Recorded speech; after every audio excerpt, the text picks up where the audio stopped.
ಅಥಣಿಯಲ್ಲಿ ಅದ್ಧೂರಿ ಭೀಮ ಜಯಂತಿ. ಅಥಣಿ ಪಟ್ಟಣದಲ್ಲಿ ಇಂದು ಗೌರವಭರಿತ ವಾತಾವರಣದ ಮಧ್ಯೆ ಡಾಕ್ಟರ್ ಬಿ.ಆರ್. ಅಂಬೇಡ್ಕರ್ ಅವರ 135ನೇ ಜಯಂತ್ಯುತ್ಸವವನ್ನು ವೈಭವದಿಂದ ಆಚರಿಸಲಾಯಿತು. ತಾಲೂಕು ಆಡಳಿತ, ತಾಲೂಕು ಪಂಚಾಯತ್, ಅಥಣಿ ಪುರಸಭೆ ಹಾಗೂ ಸಮಾಜ ಕಲ್ಯಾಣ ಇಲಾಖೆಯ ಸಂಯುಕ್ತ ಆಶ್ರಯದಲ್ಲಿ ನಡೆದ ಈ ಕಾರ್ಯಕ್ರಮದಲ್ಲಿ ಮಾಜಿ ಉಪಮುಖ್ಯಮಂತ್ರಿಗಳು ಹಾಗೂ ಅಥಣಿಯ ಜನಪ್ರಿಯ ಶಾಸಕರಾದ ಸನ್ಮಾನ್ಯ ಶ್ರೀ ಲಕ್ಷ್ಮಣ ಸವದಿಯವರು ಅಂಬೇಡ್ಕರ್ ಅವರ ಭಾವಚಿತ್ರಕ್ಕೆ ಪುಷ್ಪ ನಮನ ಸಲ್ಲಿಸಿ ಅವರ ಮಹತ್ವದ ಕೊಡುಗೆಗಳನ್ನು ಸ್ಮರಿಸಿದರು. ಕಾರ್ಯಕ್ರಮದ ಅಂಗವಾಗಿ ಅಥಣಿ ಪಟ್ಟಣದಲ್ಲಿ ನೂತನವಾಗಿ ಪ್ರಾರಂಭಗೊಂಡ ಇಂದಿರಾ ಕ್ಯಾಂಟೀನ್ ಅನ್ನು ಶಾಸಕರಾದ ಲಕ್ಷ್ಮಣ ಸವದಿ ಅವರು ಉದ್ಘಾಟಿಸಿದರು. ಸಾರ್ವಜನಿಕರಿಗೆ ಸೌಲಭ್ಯ ಒದಗಿಸುವ ದಿಟ್ಟ ಹೆಜ್ಜೆಯಾಗಿ ಇದು ಪರಿಣಮಿಸಿತು. ಇದೇ ಕಾರ್ಯಕ್ರಮದಲ್ಲಿ ತಾಲೂಕು ದಂಡಾಧಿಕಾರಿಗಳಾದ ಸಿದ್ದರಾಯ ಬೋಸ್ಗಿ, ಪುರಸಭೆಯ ಅಧ್ಯಕ್ಷರಾದ ಶ್ರೀಮತಿ ಶಿವಲೀಲಾ ಬುಟಾಳಿ, ಪುರಸಭೆ ಸದಸ್ಯರು ಹಾಗೂ ಯುವ ನಾಯಕರಾದ ಕಲ್ಲೇಶ್ ಮಡ್ಡಿ ಹಾಗೂ ವಿವಿಧ ಇಲಾಖೆಯ ಅಧಿಕಾರಿಗಳು, ಪುರಸಭೆ ಉಪಾಧ್ಯಕ್ಷರು, ಸರ್ವ ಸದಸ್ಯರು ಹಾಗೂ ಅನೇಕ ಗಣ್ಯ ವ್ಯಕ್ತಿಗಳು, ಹಿರಿಯ ಮುಖಂಡರು ಉಪಸ್ಥಿತಿದ್ದು ಕಾರ್ಯಕ್ರಮಕ್ಕೆ ಶೋಭೆ ತಂದರು. ವರದಿ ವಿಠ್ಠಲ್ ಕೋಕಾಟೆ, ನಕ್ಷತ್ರ ನ್ಯೂಸ್, ಅಥಣಿ.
ಬಾಬಾ ಸಾಹೇಬ್ ಅಂಬೇಡ್ಕರ್ ಅವರು ಕೆಲವೊಂದು ಸಂಕಲ್ಪಗಳನ್ನು ಮಾಡಿದರು. ಆ ಸಂಕಲ್ಪಗಳು ಇವತ್ತಿಗೆ ಸಿದ್ಧಿ ಆಗಿದಾವೇನೋ, ಅವರ ಕನಸುಗಳು ಸಂಪೂರ್ಣವಾಗಿ ನನಸಾಗಿದಾವೇನೋ, ಅವರ ವಿಚಾರಧಾರೆಗಳನ್ನು ಸಂಪೂರ್ಣವಾಗಿ ನಾವು ಅನುಷ್ಠಾನದಲ್ಲಿ ತಂದಿದ್ದೇವೇನೋ ಅಂತಕ್ಕಂಥದ್ದು ಒಂದು ಪ್ರಶ್ನೆ. ಬಾಬಾ ಸಾಹೇಬ್ ಅಂಬೇಡ್ಕರ್ ಅವರು ಇಡೀ ತಮ್ಮ ಜೀವನದುದ್ದಕ್ಕೆ ತಮಗೋಸ್ಕರ, ತಮ್ಮ ಸ್ವಂತಿಕೆಗಾಗಿ ಯಾವುದೇ ಚಿಂತನೆಗಳನ್ನ, ಆಲೋಚನೆಗಳನ್ನು ಮಾಡಲಿಲ್ಲ. ಯಾರು ತುಳಿತಕ್ಕೆ ಒಳಗಾಗಿದ್ರು, ಯಾರು ಸಮಾಜದಲ್ಲಿ ಕನಿಷ್ಠ ಅಂತಕ್ಕಂಥ ಭಾವನೆಯನ್ನು ಇಟ್ಕೊಂಡಿದ್ರು, ಇಡೀ ತಮ್ಮ ಜೀವನದುದ್ದಕ್ಕೆ ಸಮಾನತೆಯನ್ನ ತರಬೇಕು ಅಂತ ಹೇಳಿ ಅವರು ಹೋರಾಟಗಳನ್ನು ಮಾಡ್ತಾ ಹೋದರು. ನಾವೆಲ್ಲರೂ ಸೇರಿ ಜಯಂತಿಗಳನ್ನು ಆಚರಣೆ ಮಾಡ್ತೀವಿ, ಅನೇಕ ಜಯಂತಿಗಳನ್ನು ಮಾಡ್ತೀವಿ. ಬಾಬಾ ಸಾಹೇಬ್ ಅಂಬೇಡ್ಕರ್ ಒಬ್ಬರಲ್ಲ, ಮಹಾತ್ಮ ಗಾಂಧಿ ಜಯಂತಿನೂ ಮಾಡ್ತೀವಿ, ಬಸವೇಶ್ವರ ಜಯಂತಿನೂ ಮಾಡ್ತೀವಿ, ಅಂಬೇಡ್ಕರ್ ಜಯಂತಿನೂ ಮಾಡ್ತೀವಿ, ಶಿವಾಜಿ ಜಯಂತಿನೂ ಮಾಡ್ತೀವಿ. ಅನೇಕ ಮಹಾಪುರುಷರ, ಮಹಾತ್ಮರ, ತ್ಯಾಗಿಗಳ ಜಯಂತಿ ಉತ್ಸವಗಳನ್ನು ನಾವು ಮಾಡ್ತೀವಿ. ಕಾರಣ ಏನು? ಇದ್ರ ಒಂದು ಪ್ರಶ್ನೆ ಮಾಡ್ಕೋಬೇಕಲ್ಲ ನಾವು. ಇವರೆಲ್ಲರ ಜಯಂತಿಗಳನ್ನ ಯಾವ್ದಕ್ಕೋಸ್ಕರ ನಾವು ಮಾಡ್ತೀವಿ ಅನ್ನೋದು ನಮಗೊಂದು ಅರ್ಥ ಮಾಡ್ಕೋಬೇಕು.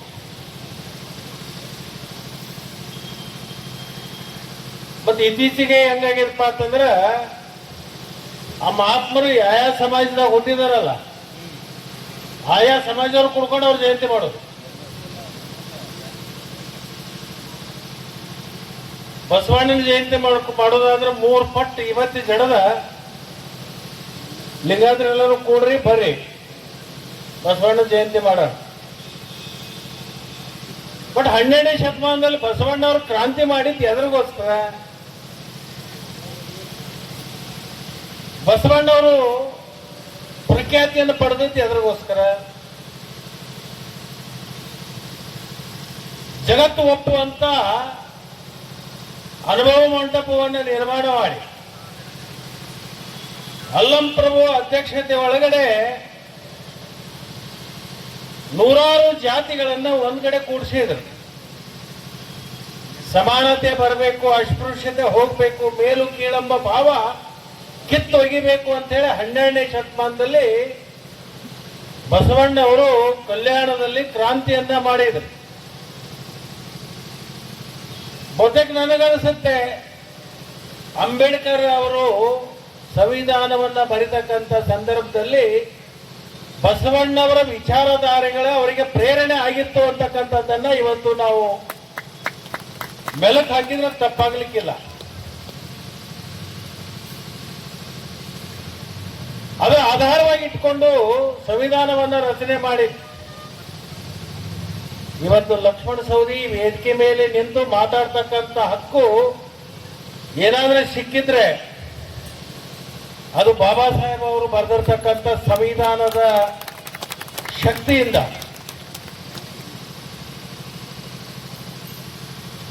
ಇವತ್ತು ರಾಜ್ಯದ ಮುಖ್ಯಮಂತ್ರಿಯಾಗಿ ಸಿದ್ದರಾಮಯ್ಯನವರು 17 ಬಜೆಟ್ ಮಂಡನೆ ಮಾಡ್ತಕ್ಕಂಥ ಒಂದು ಅವಕಾಶ ಸಿಕ್ಕಿದ್ರೆ ಅದು ಯಾರಿಂದ ಅಂತಂದ್ರೆ ಬಾಬಾ ಸಾಹೇಬ್ ಅಂಬೇಡ್ಕರ್ ಅವರು ಕೊಟ್ಟಿರ್ತಕ್ಕಂಥ ಸಂವಿಧಾನದ ಶಕ್ತಿ ಮೇರೆಗೆ. ಇವತ್ತು ನರೇಂದ್ರ ಮೋದಿ ಅವರು ಈ ದೇಶದ ಪ್ರಧಾನಮಂತ್ರಿ ಆಗಬೇಕಾದ್ರೂ ಕೂಡ ಬಾಬಾ ಸಾಹೇಬ್ ಅಂಬೇಡ್ಕರ್ ಅವರು ಕೊಟ್ಟಿರ್ತಕ್ಕಂಥ ಸಂವಿಧಾನ. ಇಲ್ಲೇ ಹೋಗಿದ್ರೆ ರಾಜ್ಯದ ಮಕ್ಕಳು ರಾಜ್ಯರಾಗೋದು, ಪಟ್ಟಾಭಿಷೇಕ ಮಾಡೋದು, ಅಂತ ಕಾಲದಲ್ಲಿ ಒಂದು ಬದಲಾವಣೆಗಳನ್ನು ಮಾಡಿರ್ತಕ್ಕಂಥದ್ದು. ಅವರು ಸಂಕಲ್ಪ ಏನ್ ಮಾಡಿದ್ರು, ಇವತ್ತಿಗಾದ್ರೂ ಆ ಸಂಕಲ್ಪ ಸಿದ್ಧಿ ಆಗಿದೇನು ಅಂತಕ್ಕಂಥದ್ದು ಚಿಂತನೆಗಳಾಗಬೇಕಾಗಿದೆ. ನಾವು ಈ ಮಹಾತ್ಮರ, ಮಹಾಪುರುಷರ, ಜ್ಞಾನಿಗಳ, ಸಾಧು ಸಂತರ ಜಯಂತಿಗಳನ್ನು ಯಾಕೆ ಮಾಡ್ತೀವಿ ಅಂದ್ರೆ ಅವರ ಜೀವನದುದ್ದಕ್ಕೆ ಅವರು ಇಟ್ಟಿರ್ತಕ್ಕಂಥ ಒಂದು ಗುರಿ, ಅವ್ರು ಮಾಡಿರ್ತಕ್ಕಂಥ ಒಂದು ಸಂಕಲ್ಪ, ಅವ್ರು ಇಟ್ಕೊಳ್ತಿರ್ತಕ್ಕಂಥ ಒಂದು ಆಲೋಚನೆಗಳ ಬಗ್ಗೆ ನಮ್ಮ ಪ್ರತಿನಿತ್ಯ ನಮ್ಮ ಜೀವನದಲ್ಲಿ ಅದನ್ನು ನಾವು ಕರಗತವನ್ನಾಗಿ ಮಾಡ್ಕೊಂಡಿದ್ದೀವೇನು? ಬಾಬಾ ಸಾಹೇಬ್ ಅಂಬೇಡ್ಕರ್ ಅವರ ಚರಿತ್ರೆ ಎಲ್ಲರಿಗೂ ಗೊತ್ತಿದೆ.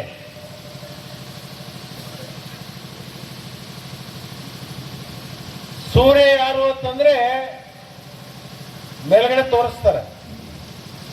ಬಾಬಾ ಸಾಹೇಬ್ ಅಂಬೇಡ್ಕರ್ ಅವರು ಎಷ್ಟು ಪ್ರಭಾವಿತರಾಗಿದ್ರು ಅನ್ನೋದು ಈ ಕಾಲದಲ್ಲಿ ಯಾವ್ದಾದ್ರೆ ನಿಮ್ಮ 4-5 ವರ್ಷದ ಮಗುನ ಕೇಳ್ರಿ,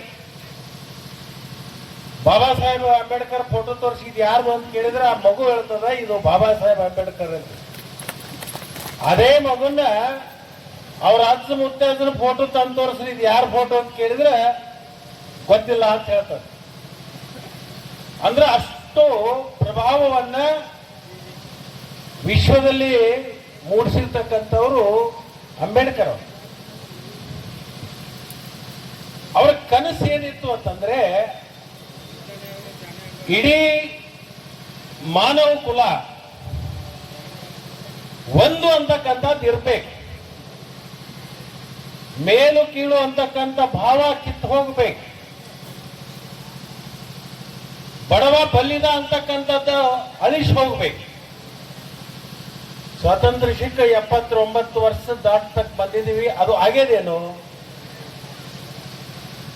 ಅದನ್ನು ನಾವು ಸಂಪೂರ್ಣವಾಗಿ ಪ್ರಜಾತಂತ್ರದ ವ್ಯವಸ್ಥೆಯಲ್ಲಿ ನಾವು ಜಾರಿ ತಂದಿದ್ದೇನು ಅಂತಕ್ಕಂಥ ಸಾರ್ವಜನಿಕ ಜೀವನದಲ್ಲಿರ್ತಕ್ಕಂಥ ಜನಪ್ರತಿನಿಧಿಗಳು ಕೂಡ ಇವತ್ತು ಆಲೋಚನೆಗಳನ್ನು ಮಾಡಬೇಕಾಗಿದೆ. ಇಂದಿರಾ ಕ್ಯಾಂಟೀನ್ ನಾವು ಉದ್ಘಾಟನೆ ಮಾಡಿದೀವಿ. ಯಾರಿಗೋಸ್ಕರ? ಯಾರು ಹಸಿವಿನಿಂದ ಬಳಲ್ತಾ ಇದ್ದಾರೋ, ಆರ್ಥಿಕತೆಯಿಂದ ಕುಗ್ಗಿದಾರೋ ಅಂಥವರು ಹಸಿವಿನಿಂದ ಬಳಲಬಾರದು ಅಂತ ತಿಳ್ಕೊಂಡು ಉಪಹಾರಕ್ಕೆ 5 ರೂಪಾಯಿ, ಊಟಕ್ಕೆ 10 ರೂಪಾಯಿ. ಯಾರಿಗೋಸ್ಕರ ಮಾಡಿದೀವಿ? ತಹಸೀಲ್ದಾರ್ ಸಲುವಾಗಿಲ್ಲ, ಏನ್ ಬಟಾಳಿ ಸಾಹುಕಾರರ ಸಲುವಾಗಿಲ್ಲ, ಅಥವಾ ಈ ಕ್ಷೇತ್ರದ ಶಾಸಕರಿಗೋಸ್ಕರ ಅಲ್ಲ. ಯಾರಿಗೋಸ್ಕರ?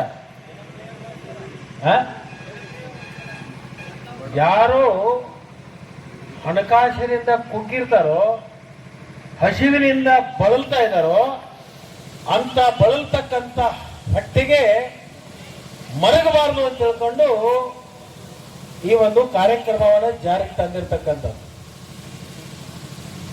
ಇಲ್ಲಿ ಆ ಬರೋರು 5 ರೂಪಾಯಿ ಕೊಡ್ಬೇಕು, ಊಟಕ್ಕೆ 10 ರೂಪಾಯಿ ಕೊಡ್ಬೇಕು. ನೀವು ವಿಧಾನಸೌಧಕ್ಕೆ ಬರ್ರಿ, 300 ಜನ ಐತೆ ನಮ್ಮ ಗ್ಯಾಂಗ್.